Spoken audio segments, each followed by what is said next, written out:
Olá, meus amigos e minhas amigas. Enquanto a OTAN ameaça abater drones russos, Zelensky sobe o tom e ameaça atacar o Kremlin. E um especialista russo alega um aumento no número de mercenários latino-americanos na Ucrânia. Iniciamos o vídeo de hoje falando sobre ataques contra refinarias na Crimeia. E para falar sobre isso, vamos começar por uma fonte russa.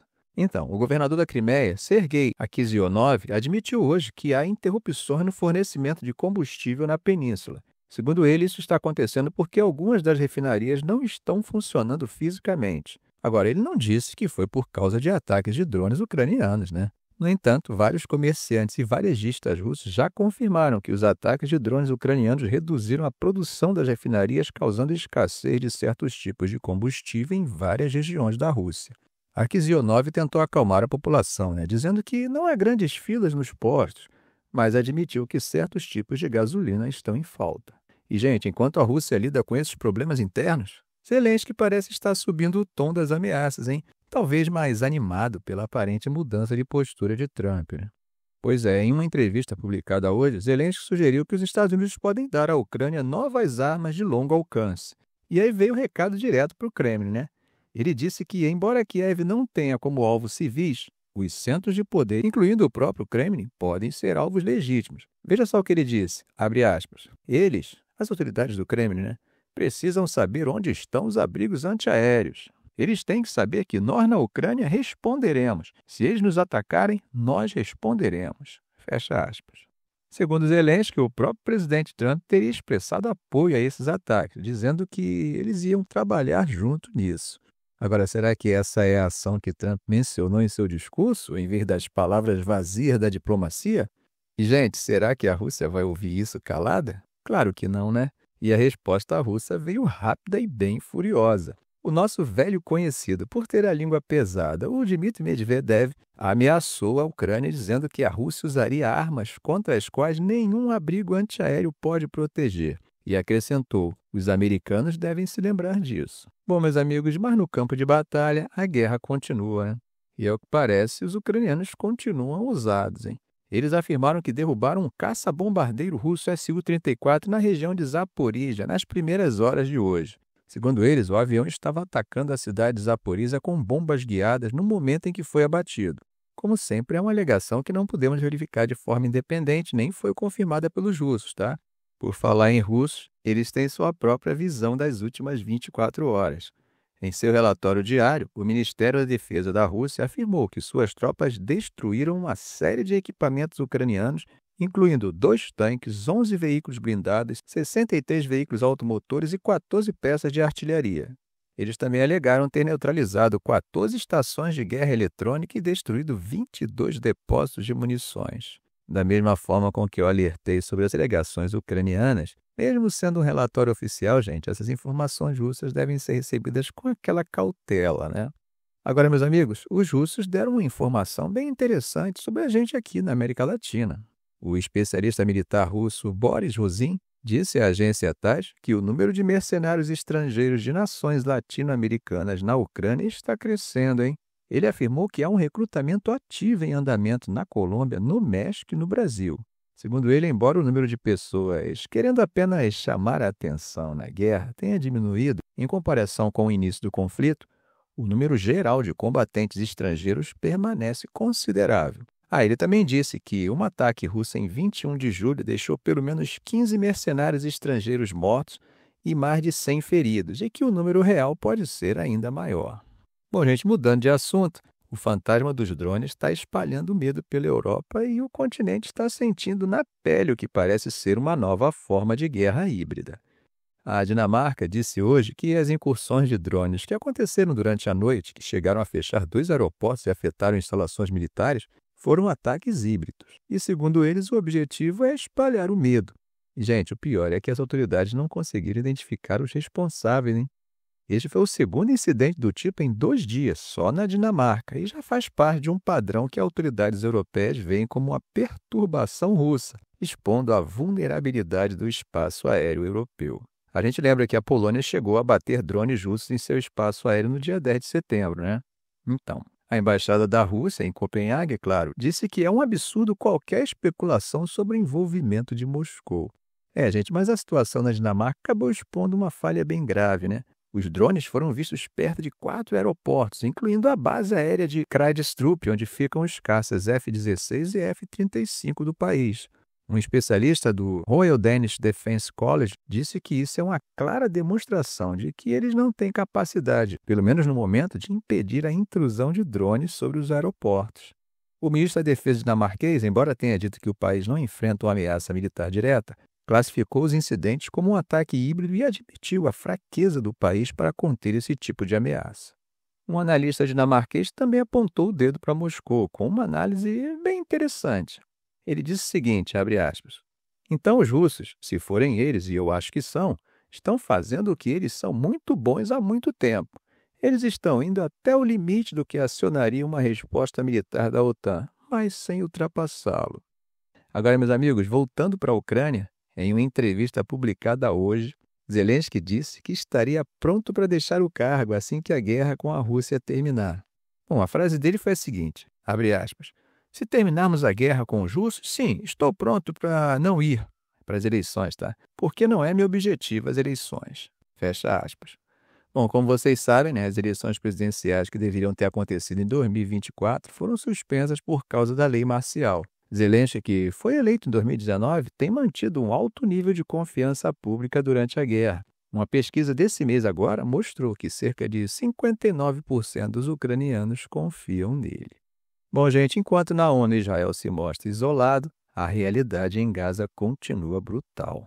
Forças israelenses avançaram ainda mais para dentro da cidade de Gaza hoje, quinta-feira, no mesmo dia em que o primeiro-ministro Benjamin Netanyahu chegava em Nova York para discursar na Assembleia Geral. Ataques israelenses mataram pelo menos 19 pessoas em toda a faixa de Gaza hoje. 11 dessas pessoas eram de 2 famílias na cidade de Zawaida, na parte central de Gaza, onde aviões atingiram um prédio residencial. O exército de Israel não comentou especificamente sobre esse incidente, mas disse que atingiu 170 alvos em Gaza nas últimas 24 horas e que suas forças estão nas profundezas da cidade de Gaza. E aqui, meus amigos, a gente vê o jogo duplo da diplomacia, Enquanto os tanques avançam, o enviado dos Estados Unidos, Steve Witkoff, disse ontem que Washington está confiante em conseguir um avanço sobre Gaza nos próximos dias. Isso teria acontecido depois que Trump compartilhou um plano de paz de 21 pontos com líderes de países de maioria muçulmana em Nova York. Trump teria prometido a esses líderes que não permitiria que Israel anexasse a Cisjordânia, que é uma parte do território que os palestinos querem para seu Estado independente, Isso cria uma situação bem complexa, porque Netanyahu, que está cada vez mais isolado diplomaticamente e tem o mandado de prisão do Tribunal Penal Internacional por supostos crimes de guerra, vai para as Nações Unidas justamente para se encontrar com Trump e discursar contra os países que, nessa semana, reconheceram o Estado palestino. Ao sair de Israel, Netanyahu disse que vai denunciar esses líderes e que nunca haverá um Estado palestino enquanto alguns de seus aliados de coalizão querem anexar a Cisjordânia. É um cabo de guerra diplomática e militar, gente, acontecendo em tempo real. Só que com a vida de civis no meio, A gente lembra que, segundo as autoridades de saúde locais, a campanha militar de Israel em Gaza já matou mais de 65 mil palestinos. Bom, indo agora para o Mediterrâneo, mas ainda falando sobre Gaza, a Espanha e a Itália enviaram navios de guerra para proteger a flotilha da Liberdade Global, que está levando ajuda humanitária para Gaza. A decisão veio depois que a flotilha, que está em águas internacionais, sofreu um ataque de drone. A Itália, gente que já tinha enviado uma fragata, anunciou hoje que está mandando um segundo navio. O ministro da Defesa, Guido Crosetto, disse ao parlamento o seguinte, abre aspas, enviamos um navio e outro está a caminho, pronto para qualquer eventualidade, fecha aspas.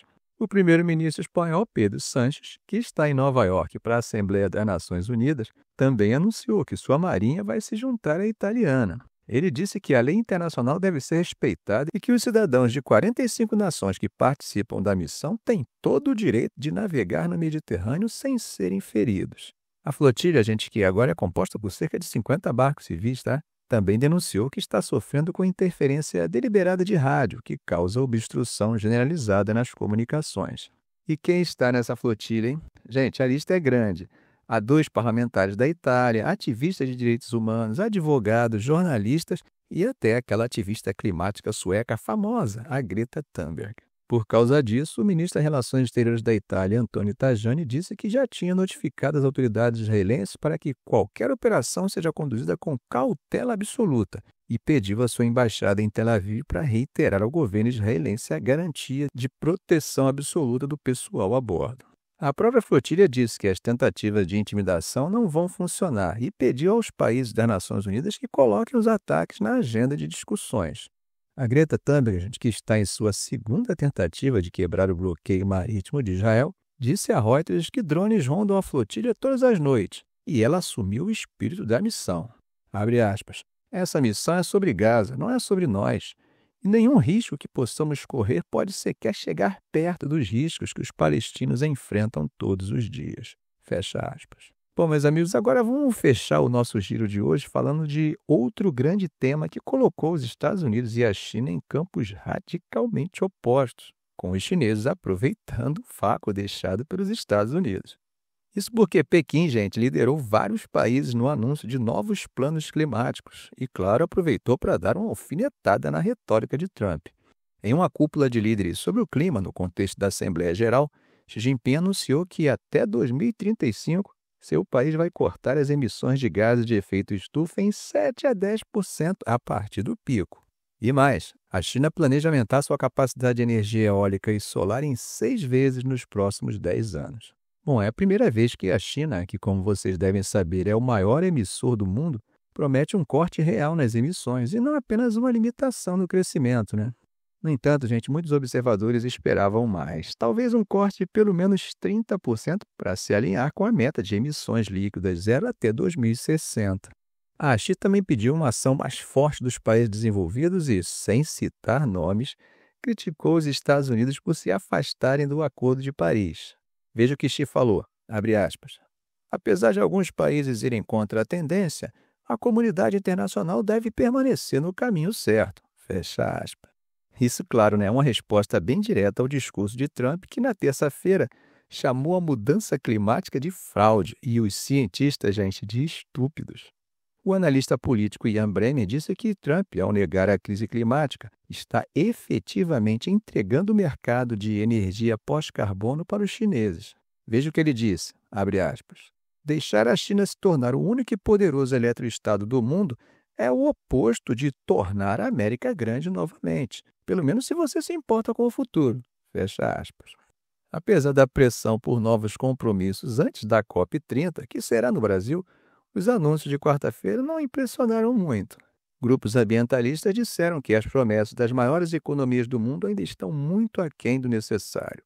O presidente do país que vai sediar a COP30 entrou no debate, alertando que se os países não cumprirem seus compromissos, a sociedade vai parar de acreditar em seus líderes e o negacionismo pode realmente vencer. O Brasil, gente, se comprometeu a reduzir as emissões em 59% a 67% até 2035 e a intensificar o combate ao desmatamento. O secretário-geral das Nações Unidas, Antônio Guterres, tentou manter um tom otimista, dizendo que o Acordo de Paris já fez diferença, baixando a projeção de aumento da temperatura global de 4 para 2,6 graus Celsius. Mas ele mesmo admitiu que isso ainda está longe da meta de 1,5 graus e que precisamos de novos planos que vão muito mais longe e muito mais rápido. A União Europeia ainda não fechou seu novo alvo, mas a presidente Ursula von der Leyen disse que a meta de redução para 2035 vai ficar entre 66% e 72%. A Austrália, que vai sediar uma cúpula do clima em 2026, anunciou um corte de 62% a 70%. Bom, gente, para lembrar a urgência, o presidente de Palau, falando em nome das pequenas nações insulares, lembrou a todos da obrigação legal confirmada pela Corte Internacional de Justiça de que os países tomem medidas mais fortes para conter suas emissões. E mandou um recado dizendo, abre aspas, aqueles com a maior responsabilidade e a maior capacidade de agir devem fazer muito mais, fecha aspas.